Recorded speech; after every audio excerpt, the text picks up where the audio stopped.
Carlos II de Habsburgo, rey de España, ha muerto sin descendencia. Tras muchas vacilaciones y casi en su lecho de muerte, designará como sucesor al príncipe francés Felipe de Anjou, de la Casa de Borbón.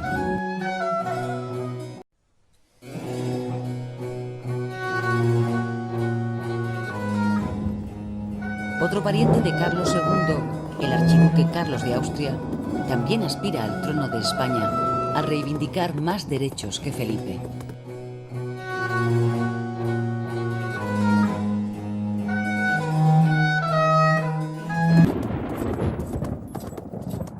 Las potencias se disputan la corona de España. Europa está en guerra.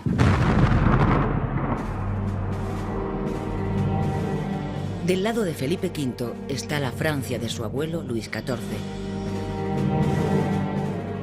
Del lado del archiduque Carlos, Inglaterra, Holanda, Portugal, los príncipes alemanes y, por supuesto, su hermano el emperador José I de Austria.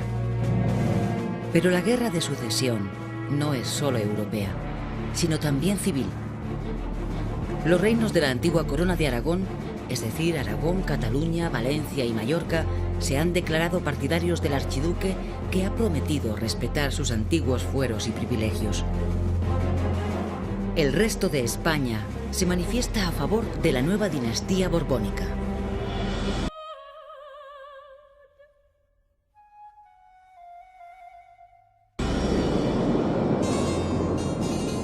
Felipe V debe la corona tanto al testamento del anterior rey Carlos II como a las maniobras de su todopoderoso abuelo, el rey Luis XIV de Francia. El vínculo familiar, es decir, la pertenencia a la Casa de Borbón, atará al joven Felipe a los vaivenes políticos de su abuelo.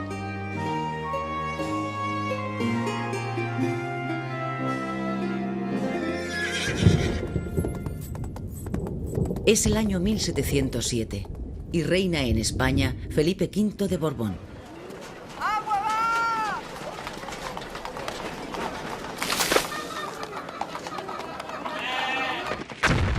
Después de años de combates, incursiones y retiradas, una gran batalla ha tenido lugar en las tierras albaceteñas de Almansa entre el ejército borbónico de Felipe V y las tropas del archiduque Carlos, un conglomerado de ingleses, portugueses, holandeses y protestantes franceses.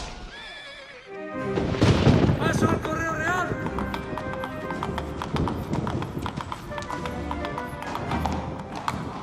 ¡Palafranero!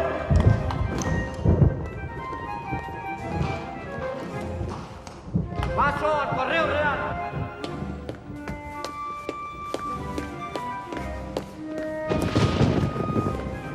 La primera persona en enterarse en el Alcázar del resultado de la batalla va a ser la princesa de los Ursinos, camarera mayor de la joven reina. Señora.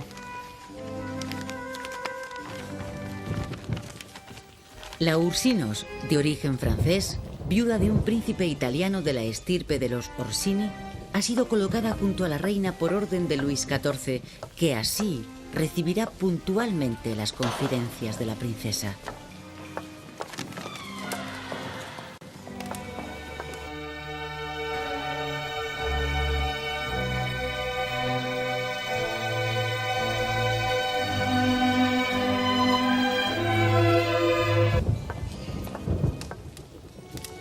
Señor, la victoria de las tropas de Vuestra Majestad ha sido completa.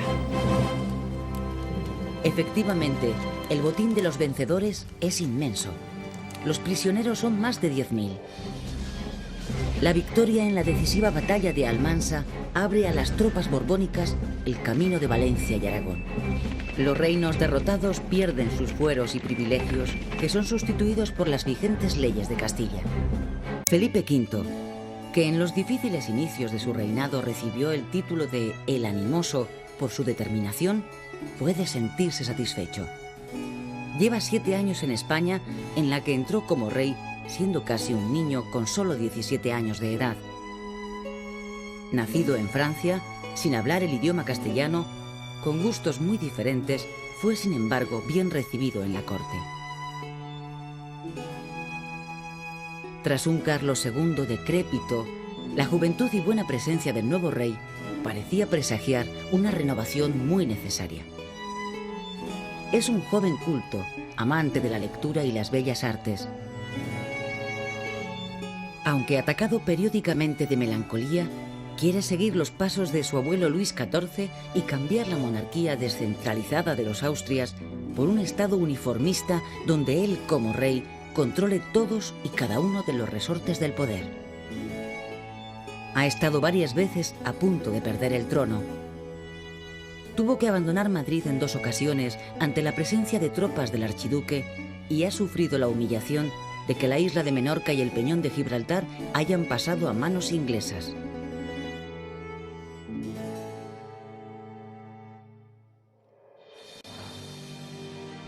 En 1711 muere en Viena José I, emperador de Austria. Su sucesor es precisamente el enemigo de Felipe, el archiduque Carlos, que reinará como Carlos VI de Austria. Hereda además un extenso imperio con una importante presencia en España, pues las tropas imperiales aún dominan parte de Cataluña y Baleares. De hecho, la esposa del archiduque, Isabel Cristina, permanece todavía como regente en Barcelona y pronto la abandonará, pues los intereses del nuevo emperador se han desplazado al centro de Europa e Italia. Mientras tanto, una Europa cansada de guerras está enviando emisarios a la ciudad holandesa de Utrecht con el propósito de poner las bases de una paz duradera.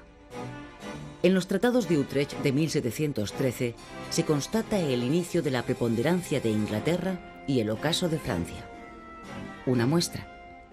Inglaterra se queda con Gibraltar y Menorca, el tráfico de esclavos africanos y la posibilidad de comerciar con la América española. España, con Francia en declive, debe entregar al imperio austriaco las plazas fuertes que todavía tiene en los Países Bajos, el Luxemburgo, el Milanesado, la Toscana, Nápoles, Sicilia y Cerdeña. Todo a cambio de que las potencias europeas reconozcan definitivamente a Felipe V como rey de España.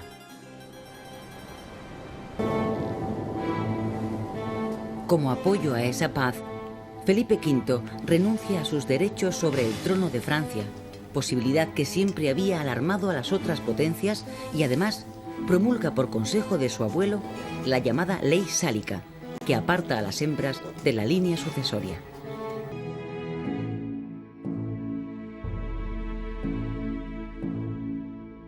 Carlos VI de Austria, el antes archiduque Carlos, centrado en los problemas de su imperio, toma la decisión de retirarse de Cataluña y Baleares. El 10 de julio de 1713, el generalísimo Starhemberg y sus tropas imperiales abandonan Barcelona, un día después de que los consellers del Consejo de Ciento, asamblea de notables que gobiernan la ciudad, declarara la guerra a Felipe V. La suerte está echada. Las tropas borbónicas del duque de Berwick entran en Barcelona el 11 de septiembre pese a la heroica defensa de sus ciudadanos.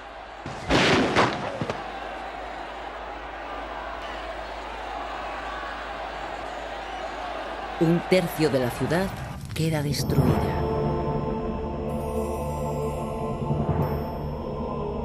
En recuerdo de esta jornada, se instituyó la actual conmemoración de la Diada en Cataluña.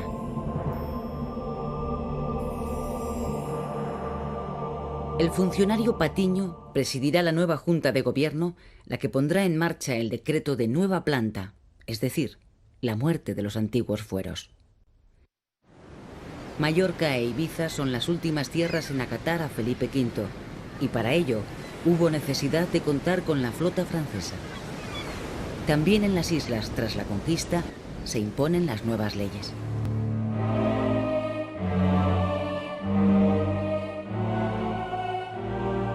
Tras la caída de Barcelona, Felipe V ordena la desaparición de la Generalitat, el histórico gobierno de Cataluña, así como del barcelonés Consejo de Ciento. Penaliza con millones de reales a todos los que fueron partidarios del archiduque, ya fueran castellanos o residentes de la antigua corona de Aragón. La represión borbónica en Cataluña se manifiesta en el ámbito cultural con la supresión de las 6 universidades existentes. Con Gadas y a Navarra, que han sido fieles a Felipe V, se les permite mantener sus antiguos fueros, privilegios que se conservarán vigentes hasta 1876. Las leyes de nueva planta ya las había impuesto Felipe V a los derrotados antiguos reinos de Valencia y Aragón. Francesc Roig. Francesc Roig, sisplau, excelencia. Los decretos de nueva planta borbónica tratan de hacer de España una sola monarquía en la que todos los súbditos queden sujetos a unas mismas leyes y a una sola administración centralizada en la que el castellano queda como única lengua oficial en los asuntos legales. Jordi Dalmau. Jordi. En orden a conseguir la modernización del Estado, se intenta acabar con la vieja administración de la monarquía de los Austrias y se implanta una reforma fiscal que adquiere en Cataluña su más decidido exponente, el catastro. Adeu. Josep Fontcuberta. Josep. Se graban las propiedades de los hacendados y del clero hasta conseguir un saneamiento de la siempre quebrantada Real Hacienda, así como una mejor distribución de las cargas sociales. Siguiendo el ejemplo de Castilla, son los intendentes los encargados de cobrar los impuestos. El control del monarca alcanza a los municipios, a cuya cabeza se colocan a los corregidores de nombramiento real.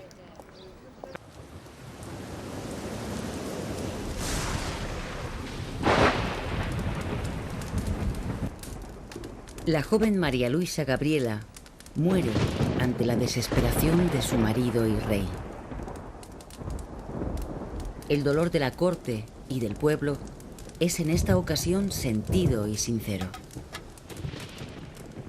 Ha sido una reina prudente y con valor en los difíciles momentos por los que ha pasado el inicio del reinado del primer Borbón.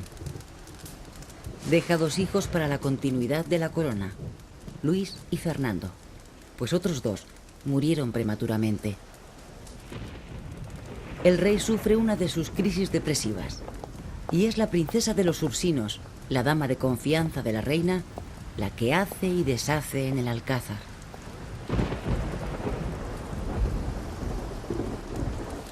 El hombre del momento, el que tiene las riendas en la mano, es el francés Henri, que es, como la de Ursinos y muchos de sus antecesores, agentes puestos por Luis XIV.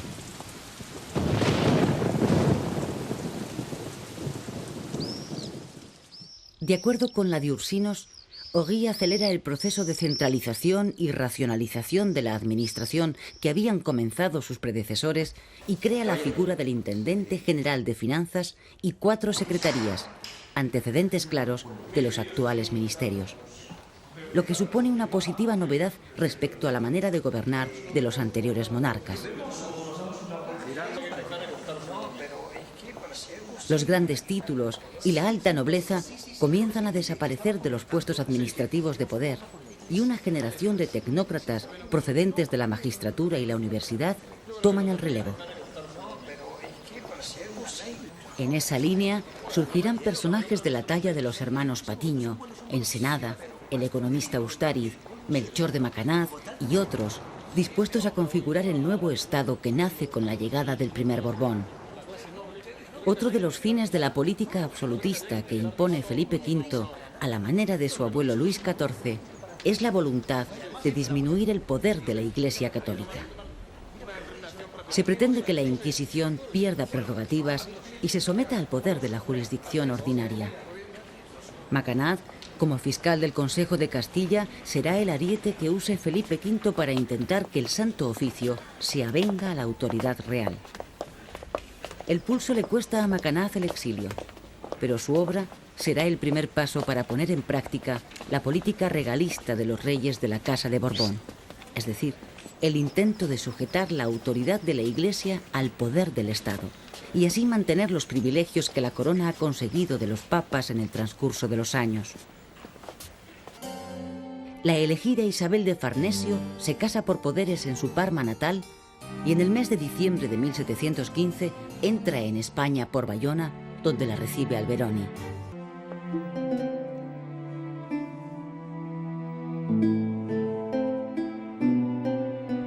Con el nacimiento del que será futuro rey Carlos III, primer hijo de la Farnesio, tercero en la línea sucesoria, comienza una actividad política exterior por parte de la camarilla de la reina, alarmada por el deterioro físico de Felipe V y deseosa de recuperar los antiguos territorios españoles en Italia. En efecto, Isabel teme ser, como la mujer del hechizado rey Carlos II, una reina viuda olvidada, ninguneada. Por eso está muy interesada en que sus hijos, postergados de la sucesión de la corona de España, dada la prioridad de los infantes Luis y Fernando, hijos de la anterior soberana, tengan lugares donde reinar y donde recogerse ella en su más que previsible y pronta viudedad. La reina ha conseguido poner un pie en Italia. Sin embargo, para el pueblo llano, Isabel se ha convertido en una reina impopular. Las guerras de Italia empobrecen a un país que piensa que son más un asunto de familia que una necesidad de Estado.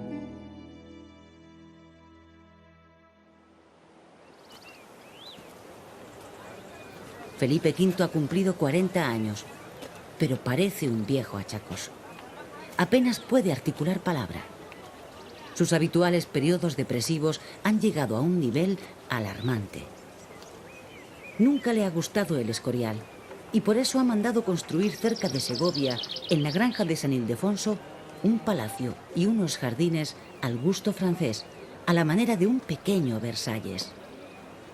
Es el único lugar donde se encuentra a gusto y cada vez tiene más presente la idea de abdicar en su hijo Luis y dedicarse a la oración y la salvación de su alma, pues los escrúpulos religiosos le abruman. Algunos sospechan que esta maniobra encubre una renovada aspiración a la sucesión del trono francés por parte de Felipe V. En cualquier caso, el rey impone su voluntad a su mujer y a sus ministros. Es el año 1724 cuando, ante la sorpresa de las cortes europeas, el rey de España renuncia a la corona en favor de su hijo Luis. Buscarle esposa al joven rey se convierte en el más urgente asunto de Estado. La elegida es Luisa Isabel de Orleans, hija del regente de Francia, y la boda tiene lugar en la villa de Lerma. Luis tiene 17 años cuando se celebran los esponsales y 15 su mujer. El reinado de Luis I ocupa menos de un año en la historia de España. De él queda el recuerdo de las excentricidades y caprichos de su esposa, que de alguna manera se redime asistiendo a Luis I en su postrera enfermedad, unas viruelas malignas que le producen una muerte precoz. Aconsejado por la reina, nobleza y clero, Felipe V debe aceptar de nuevo la corona. Su inmediata disposición es reunir, por primera vez en la historia de España, a las Cortes Generales, las de Castilla y Aragón, juntas. El acto tiene lugar en la iglesia de los Jerónimos de Madrid, como representación de la nueva idea de España que patrocina Felipe V, y con el fin de que refrenden a Fernando, su otro hijo habido en su primer matrimonio, como heredero al trono. Con el sucesor aceptado, Felipe V vuelve a sumergirse en una crisis depresiva con deseos de abandonarlo todo.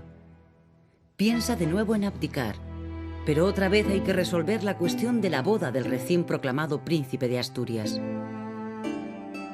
Interesa acercarse políticamente a Portugal para contrarrestar la influencia inglesa.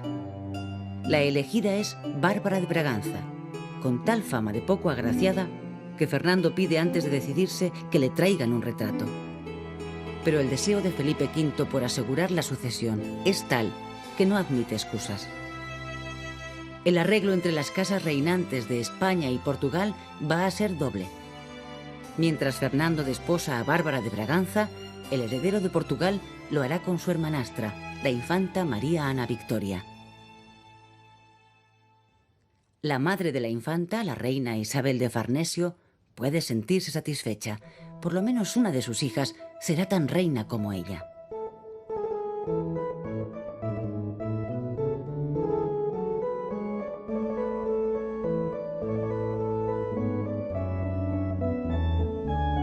La corte se pone en marcha hacia Badajoz, donde en su catedral tendrán lugar los esponsales del heredero.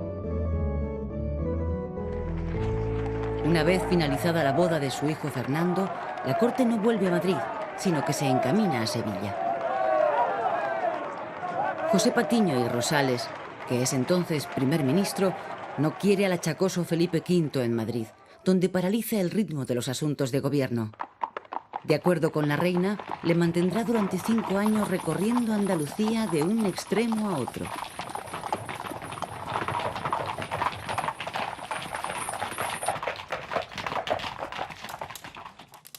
José Patiño era en ese momento el hombre con más poder del Estado. Sobre sus espaldas acumulaba una larga experiencia. Había sido el encargado de imponer la nueva planta en Cataluña, para luego ocupar puestos de importancia en Extremadura y Cádiz, ciudad a la que llevó la casa de contratación que desde la época de la conquista de América estuviera radicada en Sevilla. Cuando el viaje de los reyes por Andalucía reunía en su persona los cargos de secretario de Marina, de Indias, secretario de Hacienda y superintendente de rentas. A él se debe la reorganización de la Marina, con la construcción de los arsenales de La Carraca, Cartagena y Ferrol, así como la creación del Colegio de Guardiamarinas de Cádiz. También moderniza el ejército y sanea la hacienda mediante reajustes monetarios y tributarios. Preocupado como estaba por la voracidad inglesa hacia las colonias de América, impulsa la construcción naval y abre el comercio a compañías particulares como la guipuzcoana, que traerá avíos de Caracas, o la de Barcelona, que llevará paños a La Habana. La política mercantilista de Patiño y José Campillo hace que Barcelona sea ya en esos años un centro industrial importante con el florecimiento de los talleres de hilados. Madrid, Barcelona y Cádiz son las grandes ciudades del siglo. Además, el auge del comercio con América enriquece también a ciudades portuarias como Vigo, La Coruña, Santander, Bilbao y San Sebastián. En Valencia, la industria sedera comienza un espectacular despegue. Pero no todos son luces en la España de los primeros Borbones. Un dato: muchos de los habitantes de Canarias deben emigrar a América debido a que el gusto de los ingleses se inclina por el oporto y por tanto arruina las plantaciones del tradicional malvasía. La propiedad de la tierra y el régimen señorial siguen intactos. Se mantienen los privilegios del clero y la nobleza, y sobre la escasa burguesía recaen unos impuestos sobre el consumo difíciles de soportar.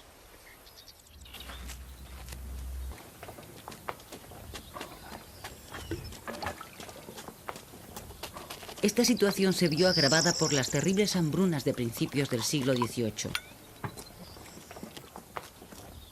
Mientras tanto, ha estallado en Polonia una guerra por la sucesión en el trono y Francia vuelve a estar interesada en contar con España de aliada como en los tiempos de Luis XIV.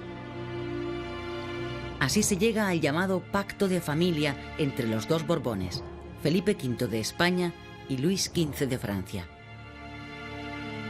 Por enfrentarse al Imperio austriaco, España recibirá el apoyo francés para la recuperación de Gibraltar, que se resuelve con un nuevo fracaso, y para reconquistar las antiguas posesiones españolas de Nápoles y Sicilia.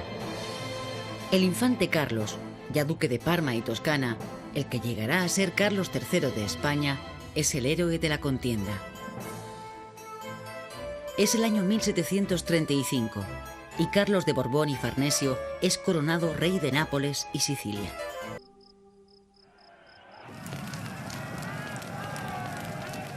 Un incendio fortuito destruye el viejo alcázar de los Austrias, oportunidad que aprovecha Felipe V para encargar sobre el mismo solar otro más al gusto francés, más en la línea del Palacio de Versalles. Del nuevo palacio se encargará el arquitecto Yubara y tras su muerte Sacchetti. Ambos llevan a cabo el proyecto que mezcla el gusto entre italiano y francés de los reyes. Dicho palacio es el que ha llegado hasta nosotros como Palacio Real. Resultado de esta colosal obra y con destino a la decoración de sus estancias, se solicitará el concurso de las reales fábricas de tapices cuyas manufacturas alcanzaron merecida fama. La cristalería que ennoblecerá las reales mesas va a proceder de la muy experimentada Real Fábrica de Vidrios de la Granja.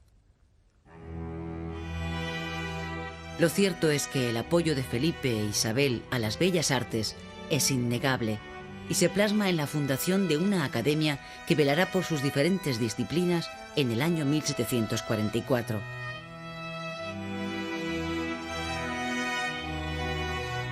De hecho, la propia reina se atreve con la pintura, haciendo retratos como este de su marido y rey. En este último retrato de familia que pinta Van Loo 3 años antes de la muerte del rey, se ve a un sosegado Felipe V, lejos de aquel animoso joven que llegara a España 45 años antes. Felipe V muere el día 9 de julio de 1746 a consecuencia de un ataque de apoplejía. Será enterrado en su muy querido palacio de la Granja de San Ildefonso. Su reinado ha sido el más largo de la historia de España.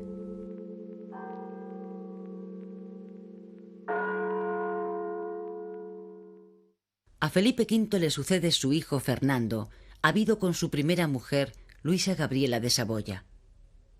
La infancia de Fernando VI, nuevo rey de España, ha sido muy triste. De su padre Felipe V poco cariño pudo recibir. De su madre, la reina María Luisa, apenas un difuso recuerdo le queda. Con su madrastra Isabel de Farnesio mantiene malas relaciones. Hubo temporadas de su infancia en que Isabel lo tuvo encerrado aprovechando su mala salud. Propagó por las cancillerías europeas el bulo de su nulo futuro como rey. E incluso, cuando Fernando fue investido como príncipe de Asturias, prohibió su presencia en los despachos del rey con los ministros. Así pues, no es de extrañar que Fernando y su esposa, la portuguesa Bárbara de Braganza, recomienden a la Farnesio que abandone la corte y se instale en el Palacio de la Granja, a prudente distancia de Madrid. A pesar de la lejanía, Isabel continuará con sus intrigas, y más de una vez el rey Fernando le recordará desde Aranjuez, su palacio favorito, que sus años de mando han terminado.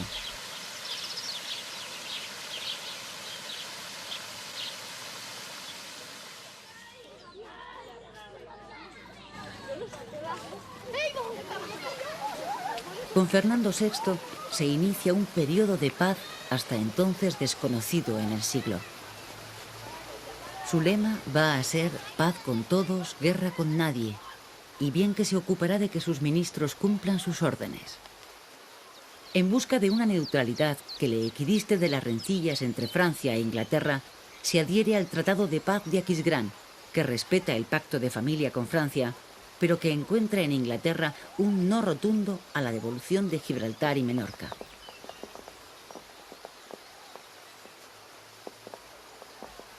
La pugna entre Francia e Inglaterra tiene reflejo hasta en el despacho del rey. Los dos hombres de estado del momento son José de Carvajal y Lancaster y el marqués de la Ensenada. Carvajal, que preside la Junta de Moneda y Comercio, es un verdadero animador del fomento de la riqueza del reino y partidario de la alianza con Inglaterra. Ensenada, ministro de Estado, es un declarado afrancesado. Pone en marcha su famoso catastro en tierras castellanas, una estadística de la población y riqueza del reino. Fernando busca en el contrapeso de sus dos ministros la política de neutralidad que persigue. Esta política de neutralidad favorece el desarrollo de la América española, que también recibe el impulso reformista borbónico. Para la mejor defensa de su área económica por excelencia, el Mar Caribe, se apuesta por la creación de un nuevo virreinato, el de Nueva Granada, con capital en Bogotá y con un puerto clave, Cartagena de Indias. Sus murallas, erigidas para combatir la piratería y las rapiñas inglesas, serán las más importantes de la época. Esa preocupación por América lleva a la monarquía a abrir el gobierno colonial a los españoles allí nacidos, los criollos, clase en ascenso, a mejorar las defensas costeras de Portobelo, Panamá y La Habana, a la construcción de puertos como el de Buenos Aires y a expender permisos de acuñación como el de la Casa de la Moneda de Santiago de Chile.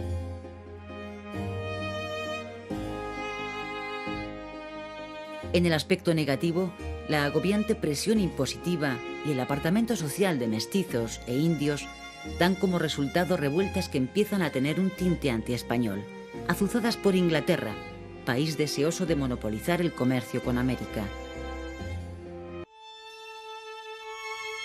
Estos años de paz permiten a los reyes acrecentar su apoyo a las bellas artes y ocuparse del embellecimiento de los diferentes reales sitios.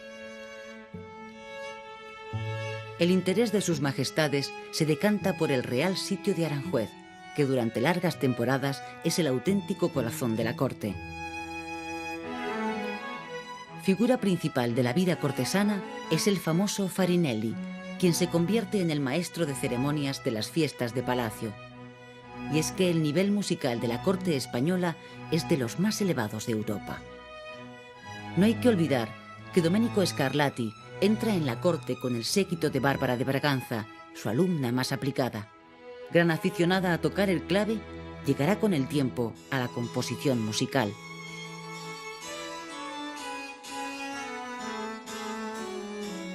Pero la obra arquitectónica que por siempre se asocia a Fernando VI y a su esposa es el convento e iglesia de las Salesas de Madrid.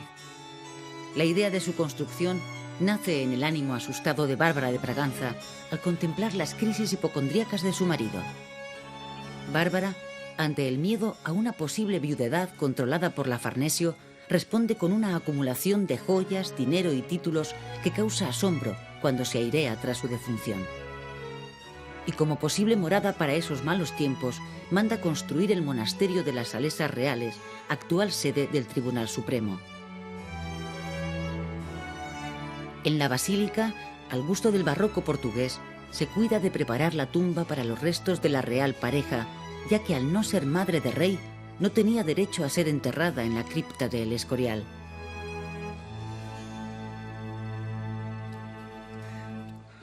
El Palacio de Aranjuez ya no es el escenario de los tiempos de fiestas. La reina agoniza.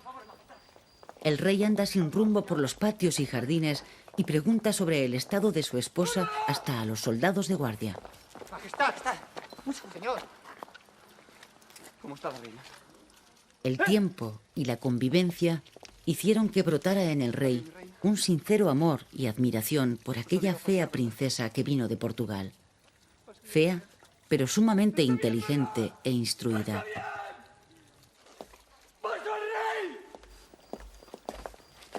Quizá el hecho de no tener descendencia unió entrañablemente a los soberanos. En el decir de todos, fue una buena reina. La muerte de Bárbara en el año 1758 desequilibra al rey, que no quiere pisar ningún palacio donde ella habitara.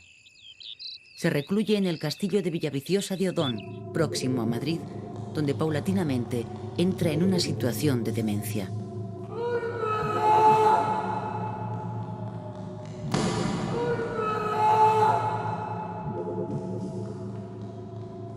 Los ataques de locura le llevan a morder los vasos, que deben ser todos de plata para que no se corte. No se cambia de ropa y se golpea con furia contra las paredes. A veces queda en estado cataléptico. En otras crisis intenta suicidarse.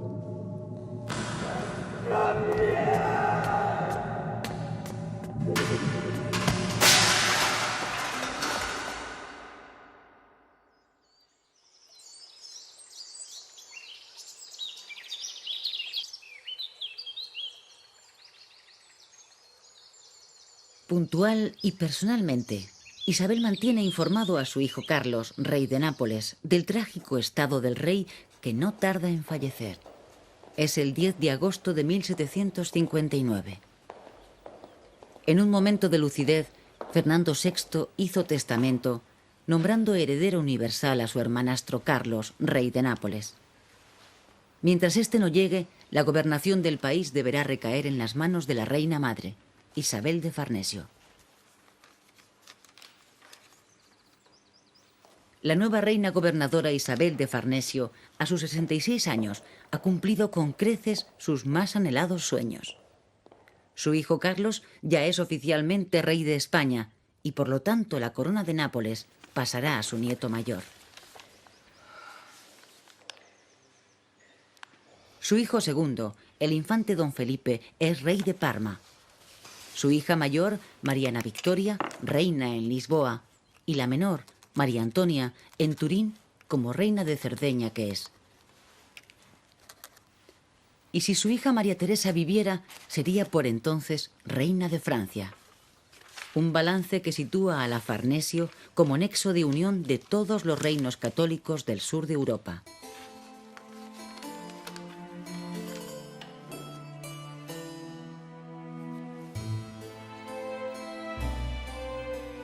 Isabel de Farnesio, superviviente a 1000 regates de la historia, se prepara para volver a la corte y hacer su entrada oficial como reina gobernadora en el Palacio del Buen Retiro, a la espera de que su hijo tome posesión del trono.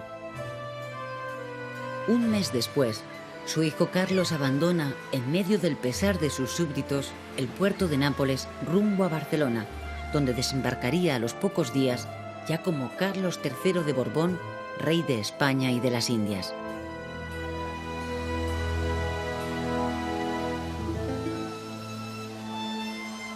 La dinastía de los Borbones no tuvo una entrada fácil en la historia de España. Los costes de una guerra larga de 14 años planearon permanentemente sobre el primer Borbón, Felipe V. La sociedad española con la que se encontró no era fácilmente gobernable, sobre todo por las diferentes posiciones políticas de la Corona de Castilla y de la Corona de Aragón. La política de Felipe V y de Fernando VI estuvo siempre por encima de las cualidades personales de los propios reyes. Contó mucho el papel de las reinas, pero sobre todo un equipo de gobernantes eficaces con sentido de Estado que supieron ejercer con conciencia profesional y nacional sus tareas administrativas.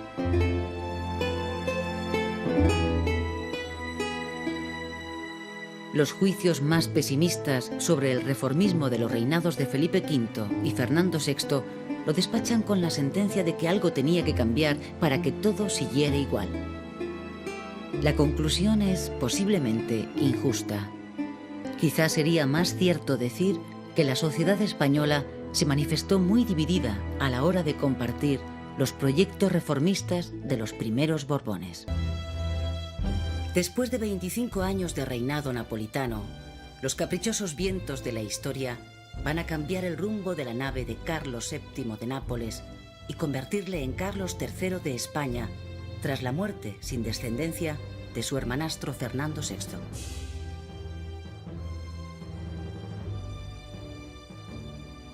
Una impresionante escuadra parte de Nápoles rumbo a una España que estaba ciertamente esperanzada con la llegada del nuevo monarca.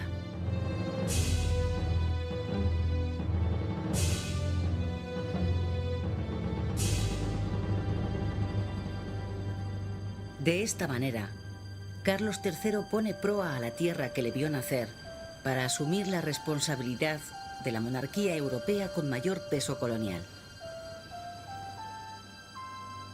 La calculada entrada de Carlos III por Cataluña hace concebir esperanzas a la antigua corona de Aragón de poder recuperar los viejos fueros anulados a principios de siglo por su padre Felipe V mediante los decretos de Nueva Planta.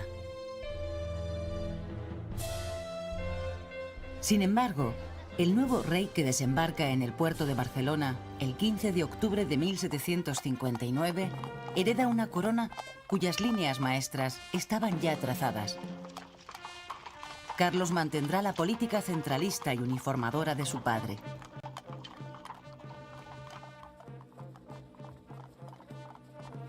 El rey que cuenta ya 44 años, porta en su equipaje, además de madurez y experiencia, un acreditado prestigio internacional.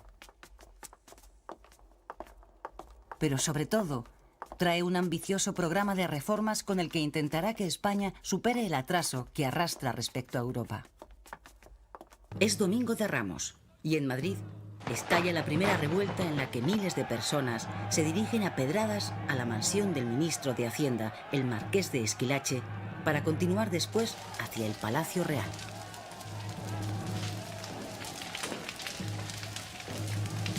Aunque el detonante de la revuelta es un decreto del ministro en el que se ordena a los hombres recortar las clásicas capas y sombreros, en el trasfondo estaban la hambruna del pueblo, la subida generalizada de los precios, el malestar por la presencia de extranjeros en el gobierno y las permanentes intrigas de las fuerzas menos permeables a las reformas. De ahí que las algaradas no se circunscriban solo a Madrid, sino que se propaguen por decenas de ciudades más. Al día siguiente la tensión alcanza su punto más álgido y se registran los primeros enfrentamientos con la Guardia Valona, una tropa extranjera aborrecida por los madrileños. La revuelta termina el Martes Santo, tras el compromiso real de acceder a las exigencias de los amotinados, con un balance de 40 muertos.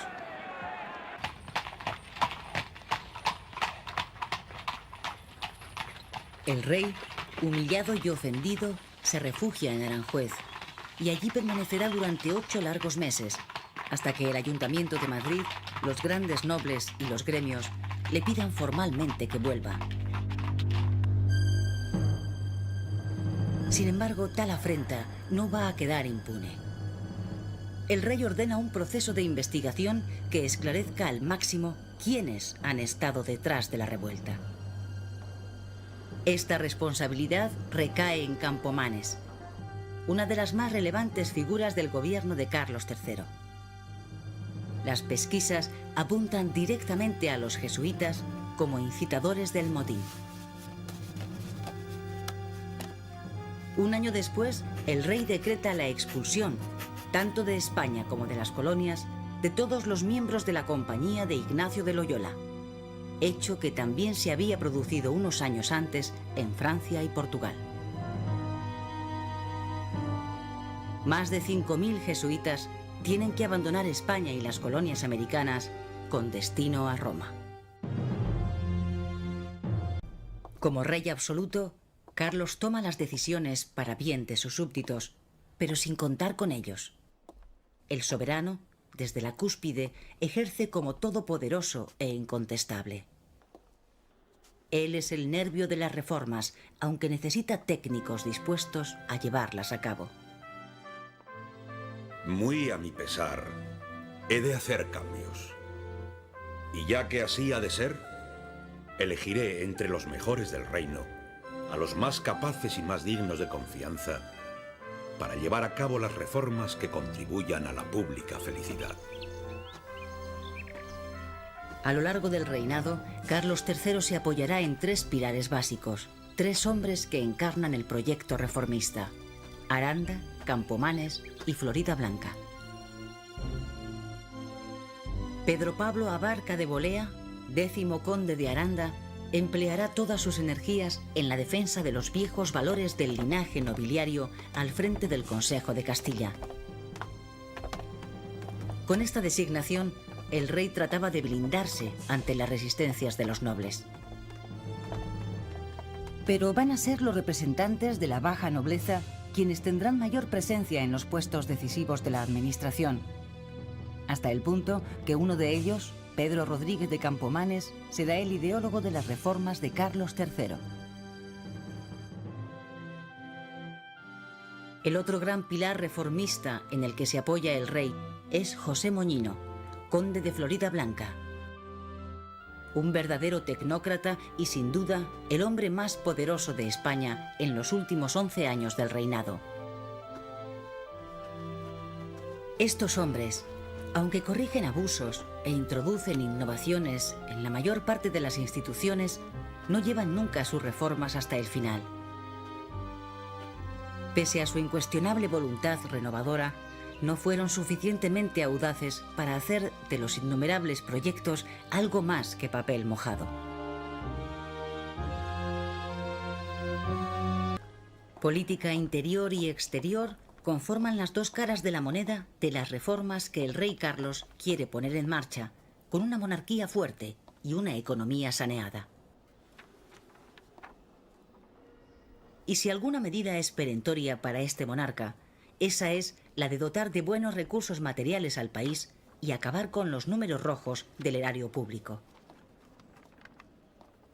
Es imprescindible, pues, recaudar más dinero y para conseguirlo se acomete una reforma de la administración de la Hacienda que se concreta en mejoras técnicas de la administración fiscal, impuestos indirectos a la actividad económica, la emisión de vales reales en tiempos de guerra, la creación del Banco de San Carlos y la introducción de la Lotería Nacional. Se procede a efectuar el sorteo de la lotería correspondiente al día de gracia de 17 de marzo de 1766, bajo los auspicios de Su Majestad, el Rey Carlos III. Pero además hay que crecer y ensanchar el mercado para atender los gastos.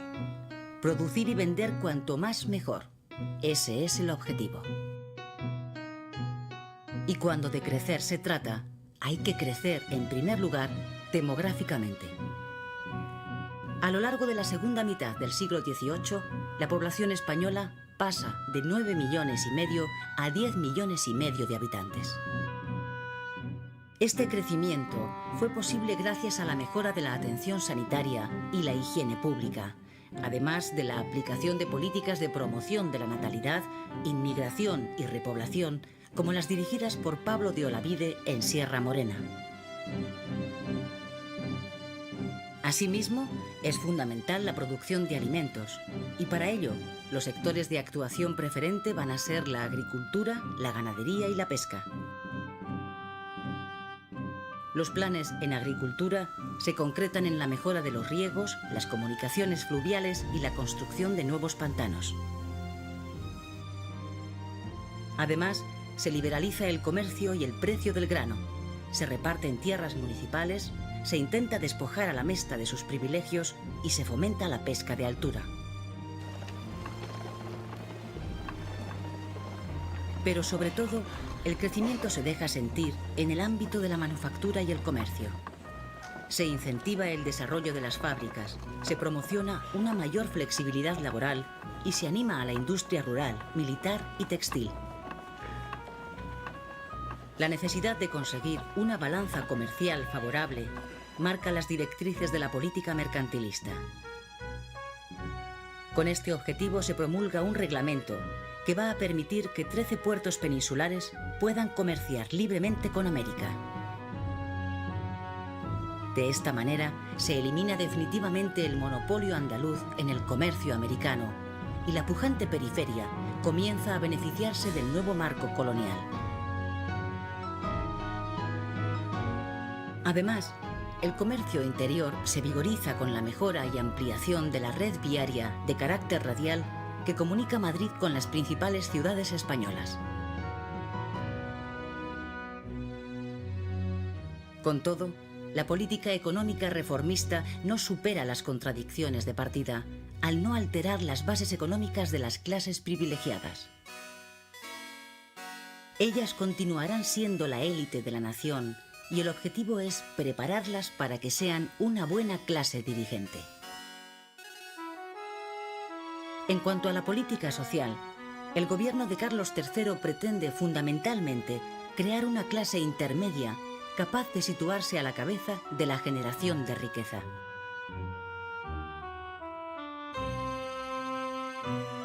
A pesar de todo, en los márgenes de la sociedad y en relación con la desigualdad en la propiedad de la tierra y la riqueza, mucha gente vive en estos años en el límite de la subsistencia. Unos 100.000 pobres constituyen la sombra delatora de las contradicciones sociales del reformismo de Carlos III. El rey huía de los bailes, la música, el teatro, los juegos o los toros, en claro contraste con las preferencias lúdicas de la alta sociedad de su tiempo. Lo mismo le ocurría en el vestir. Amante de la sencillez, el monarca prefería los trajes cómodos y sin lujos, distanciándose de la moda cortesana. Pese al empeño de los ilustrados en acabar con algunas celebraciones como las procesiones, las romerías o algunas fiestas tradicionales, estas continuaron teniendo un fuerte arraigo popular.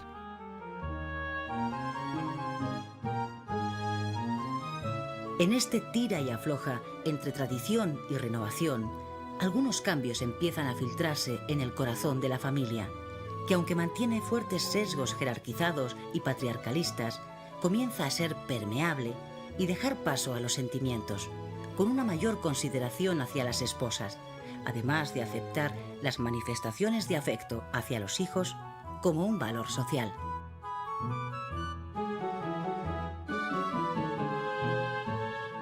Paralelamente, la institución matrimonial se ve zarandeada por la rebeldía ante el consentimiento paterno para elegir pareja, el cuestionamiento progresivo a los matrimonios de conveniencia y la práctica del chichisbeo, una especie de cortejo entre la mujer casada y su confidente masculino que se aproximaba peligrosamente al adulterio.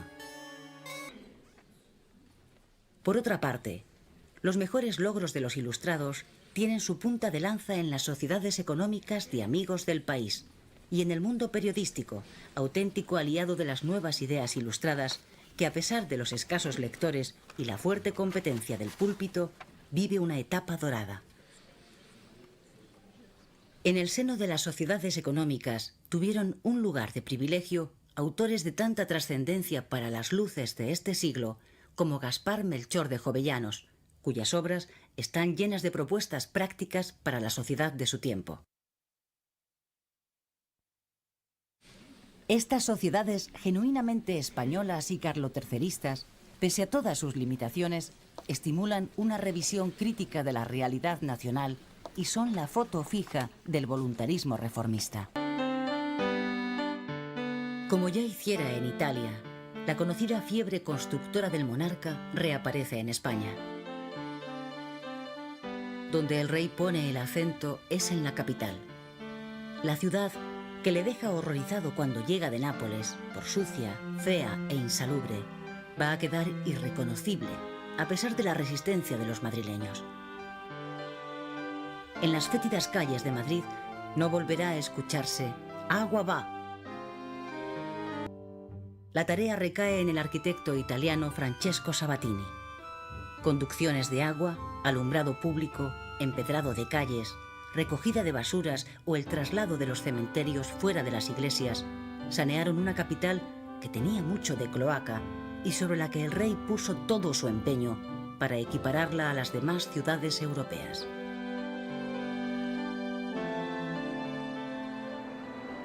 La creación de nuevos paseos como el Prado, Recoletos y Delicias proporcionan un nuevo escenario de esparcimiento donde ver y ser visto, acorde con los significativos cambios en las formas de sociabilidad que poco a poco impregnan la vida cotidiana.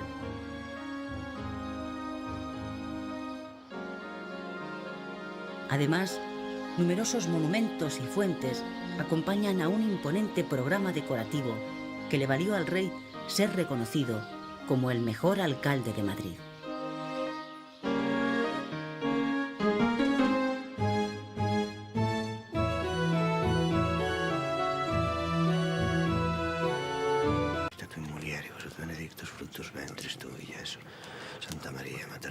Carlos de Borbón y Farnesio, el tercer Borbón, el rey Carlos III, apura con toda lucidez los últimos momentos de sus casi 73 años de vida y 53 de reinado en los tronos de Italia y España.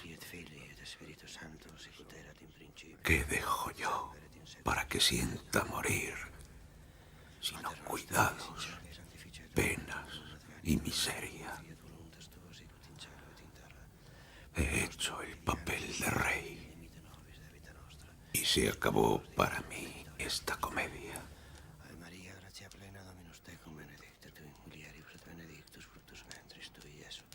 Santa Maria, Mater Dei, ora pro nobis peccatoribus nunc et in hora mortis nostre. Amen. Ave Maria. María, gracia plena, Dominus tecum, benedicta tu in mulieribus. Solo la sombra de la duda sobre la capacidad de buen gobierno del heredero acelera los últimos latidos de su débil corazón, que presiente un futuro convulso. Su última voluntad queda en manos del hombre que ha llevado las riendas de la monarquía en los últimos años, José Moñino, el conde de Florida Blanca, quien pasaría a formar parte, por expreso deseo del rey, del gobierno de Carlos IV. Ave María, gracia plena, Dominus tecum, benedicta tu in mulieribus, et benedictus fructus ventris, benedicta tu in mulieribus, et benedictus fructus ventris tui, Iesu. Santa María, Mater Dei, ora pro nobis.